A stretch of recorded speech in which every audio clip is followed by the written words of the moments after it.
Hello everyone, welcome to electrical dose. दोस्तों बहुत बहुत स्वागत है आप सभी का हमारे यूट्यूब चैनल पे।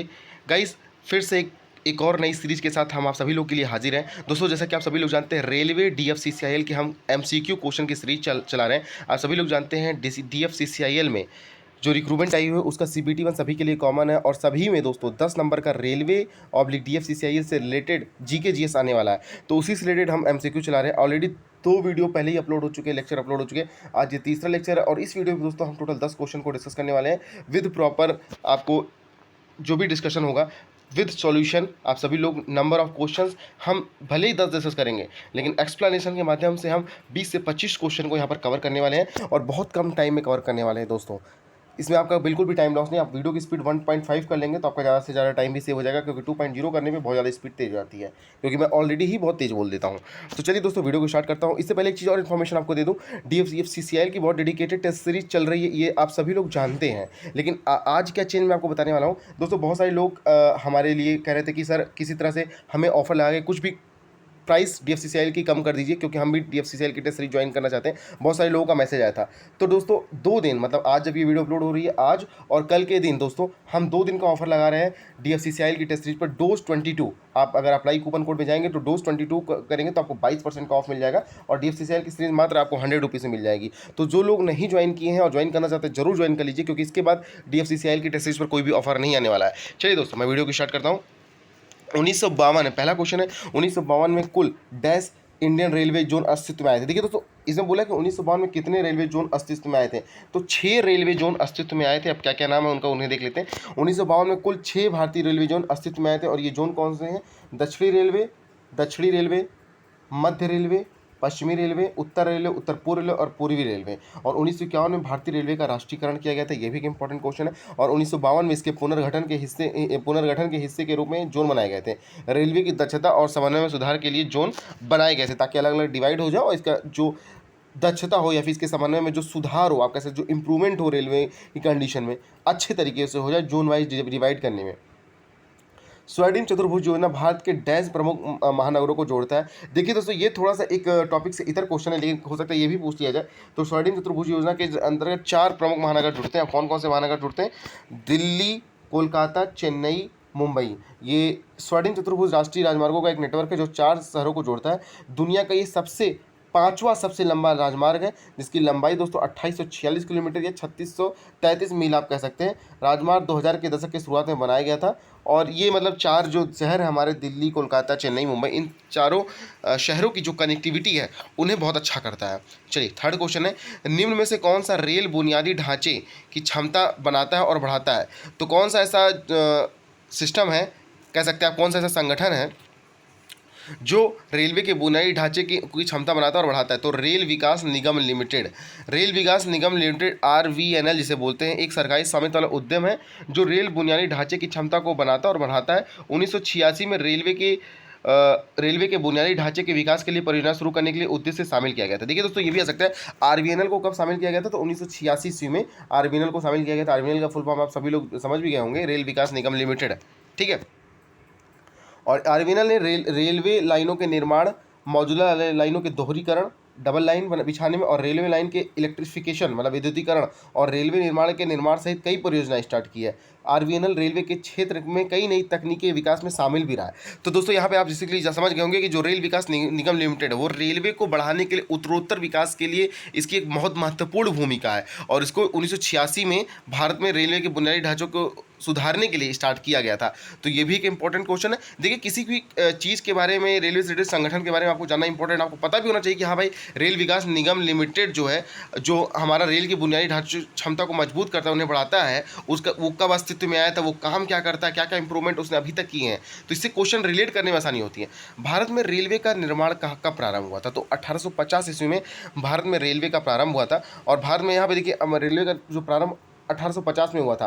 और आप सभी लोग जानते हैं कि भारत में पहली रेलवे लाइन पोरबंदर और ठाणे के बीच 16 अप्रैल 1853 को खोली गई थी। यह line great Indian peninsula railway द्वारा बनाई गई थी और 34 किलोमीटर लाइन है। लाइन पर पहली ट्रेन 3 भाप इंजनों सहित सिंध और सुल्तान द्वारा खींची गई थी। ट्रेन ने 400 यात्रियों को ढोया था और 30 मिनट तक यात्रा की थी। पूर्वी गलियारे की लंबाई कितनी है? तो 1861 किलोमीटर पूर्वी गलियारे की लंबाई है।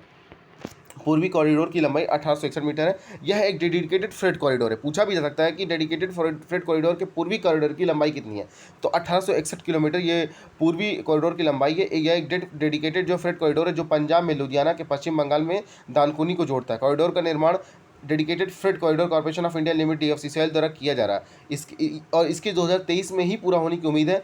कॉरिडोर मौजूदा रेलवे नेटवर्क पर भीड़ को कम करने में मदद करेगा और माल परिवहन की जो दक्षता है, जाहिर सी बात है DFCCIL भी इसीलिए बनाएगा कि माल परिवहन की जो दक्षता है उसे कम से कम किया जाए और जो भी हमारा माल वहन ढोने की क्षमता है उसे बढ़ाया जा सके, ताकि हमारी जो लागत मूल्य हो किसी माल को ढोने में, जो लागत हमारा मूल्य होता है दोस्तों, वो कम हो सके, ताकि हम और भी कम पैसे में कस्टमर को वो माल दे सकें। क्वेश्चन नंबर 6 है, भारतीय रेलवे का व्हील और एक्सल प्लांट कहाँ स्थित है? तो बंगलुरु में दोस्तों आपको भारतीय रेलवे का व्हील और एक्सल प्लांट स्थित है। भारतीय रेलवे का व्हील और एक्सल प्लांट बेंगलुरु कर्नाटक में स्थित है। यह एक अत्याधुनिक संयंत्र है जो भारतीय रेलवे के लिए पहिया और एक्सल व्हील सेट की अधिकांश जो आवश्यकता है उन्हें पूर्ति करता है। गैर रेलवे ग्राहकों और निर्माताओं के लिए घरेलू मांगों को पूरा करने के लिए उपलब्ध अतिरिक्त क्षमता का लाभप्रद रूप से उपयोग किया जाता है। ठीक है, नेक्स्ट क्वेश्चन है दोस्तों 7वां, पहली भूमिगत रेलवे। ठीक है, पहली भूमिगत रेलवे मेट्रो रेलवे कब शुरू हो गई थी? 1984 में पहली भूमिगत रेलवे मेट्रो रेलवे स्टार्ट की गई थी। यहाँ पे आप देख सकते हैं भारत में पहला भूमिगत रेलवे मेट्रो रेलवे 1984 में कहाँ पे स्टार्ट की गई, ये भी क्वेश्चन आ सकता है। कोलकाता में स्टार्ट की गई थी। पहला भूमिगत खंड भवानीपुर, अब नेताजी भवन के नाम से मशहूर से एस्प्लेनेड तक 1984 में खोला गया था। ठीक है, यहाँ पे और भी थोड़ा डिस्क्रिप्शन है उसे पढ़ सकते हैं। देखिए दोस्तों, ये सारी PDF हमारे आपको जो है ऐप पे मिल जाएगी। ऐप का लिंक वीडियो के डिस्क्रिप्शन बॉक्स में है और कमेंट सेक्शन में मैं पिन कर दूंगा, तो वहाँ से जाके ऐप को डाउनलोड कर लीजिएगा और ऐप के फ्री स्टडी मटेरियल सेक्शन में कल तक 3 क्लासेज है उनका PDF अपलोड हो जाएगा। कल तक आपको तीनों PDF मिल जाएगा, तो ऐप को डाउनलोड करके रखें क्योंकि उस फ्री स्टडी मटेरियल में हम सारी PDF आपको प्रोवाइड कर देंगे। क्वेश्चन नंबर 8 है दोस्तों, मौजूदा रेल नेटवर्क को जोन द्वारा बदलने का निर्णय कब लिया गया था? जो मौजूदा रेल नेटवर्क है उनको जोन द्वारा बदलने का निर्णय कब लिया गया था? तो 1952 ईस्वी में हमने डिसाइड किया था कि अब हमारा जो रेलवे है वो जोन द्वारा बांटा जाएगा, अलग अलग जोन रखे जाएंगे ताकि हमारा रेलवे का विकास अच्छी तरीके से हो पाए। इंटीग्रल कोच फैक्ट्री कहाँ स्थित है? तो यहाँ पे यार देख सकते हैं इंटीग्रल जो रेल फैक्ट्री है वो पेरम्बूर में स्थित है। ठीक है, पेरम्बूर में स्थित है integral coach rail factory. Integral ICF integral coach factory Perambur Chennai Tamil Nadu Bharat में स्थित है। यह 1955 में स्थापित, ये भी पूछ सकता है कि इंटीग्रल कोच फैक्ट्री की स्थापना कब की गई थी? 1955 में स्थापित की गई थी। इसका स्वामित्व और संचालन जो है भारतीय रेलवे द्वारा किया जाता है। यह भारतीय रेलवे के 5 रेक उत्पादन इकाइयों में से एक है और अन्य जो 4 रेक उत्पादन वाली इकाई हैं वो रायबरेली में आधुनिक कोच फैक्ट्री, कपूरथला में रेल कोच फैक्ट्री, लातूर में मराठावाड़ा रेल कोच फैक्ट्री और सोनीपत में रेल कोच नवीकरण कारखाना है। तो ये भी एक इंपॉर्टेंट पॉइंट है कि अन्य जो रेल उत्पादन इकाइयाँ हैं वो कहाँ कहाँ है, तो ये देख सकते हैं आप। अन्य चारों के बारे में भी यहाँ पर डिस्कशन किया गया है। क्वेश्चन नंबर 10 है, ट्रैक बनाने वाली 2 रेलों के आंतरिक चेहरों के बीच की जो आंतरिक चेहरों मतलब आंतरिक जो फेस होता है के बीच की स्पष्ट दूरी को मतलब किस गेज के रूप में नामा जाता है? तो न्यूनतम क्षैतिज दूरी को गेज के रूप में जाना जाता है। एक बार फिर से इसको सुन लीजिए, ट्रैक बनाने वाली जो रेल होती है उनके जो इनर सरफेस होते हैं, इनर फेस के बीच की स्पष्ट जो क्षैतिज दूरी होती है, न्यूनतम क्षैतिज दूरी होती है, उसे गेज के रूप में जाना जाता है। ट्रैक बनाने वाली 2 रेलों के आंतरिक फेसेस के बीच की न्यूनतम जो दूरी होती है उन्हें गेज के नाम से जाना जाता है। रेलवे के डिजाइन और संचालन में गेज एक महत्वपूर्ण कारण है क्योंकि यह उन ट्रेनों के आकार और वजन को निर्धारित करता है कि इनके बीच की डिस्टेंस कितनी है, तो उसी हिसाब से डिसाइड होता है कि वजन कितना हो जाएगा जो ट्रैक पर चल सकती है और साथ ही उसी हिसाब से स्पीड भी ट्रेनों की डिसाइड होती है। तो टोटल यहाँ पर दोस्तों हमने 10 क्वेश्चन डिस्कस कर लिया और अप्रॉक्स अगर हम एक्सप्लेनेशन को ऐड करें तो 15 से 20 क्वेश्चन हम डेली आप सभी लोगों से डिस्कशन कर रहे हैं।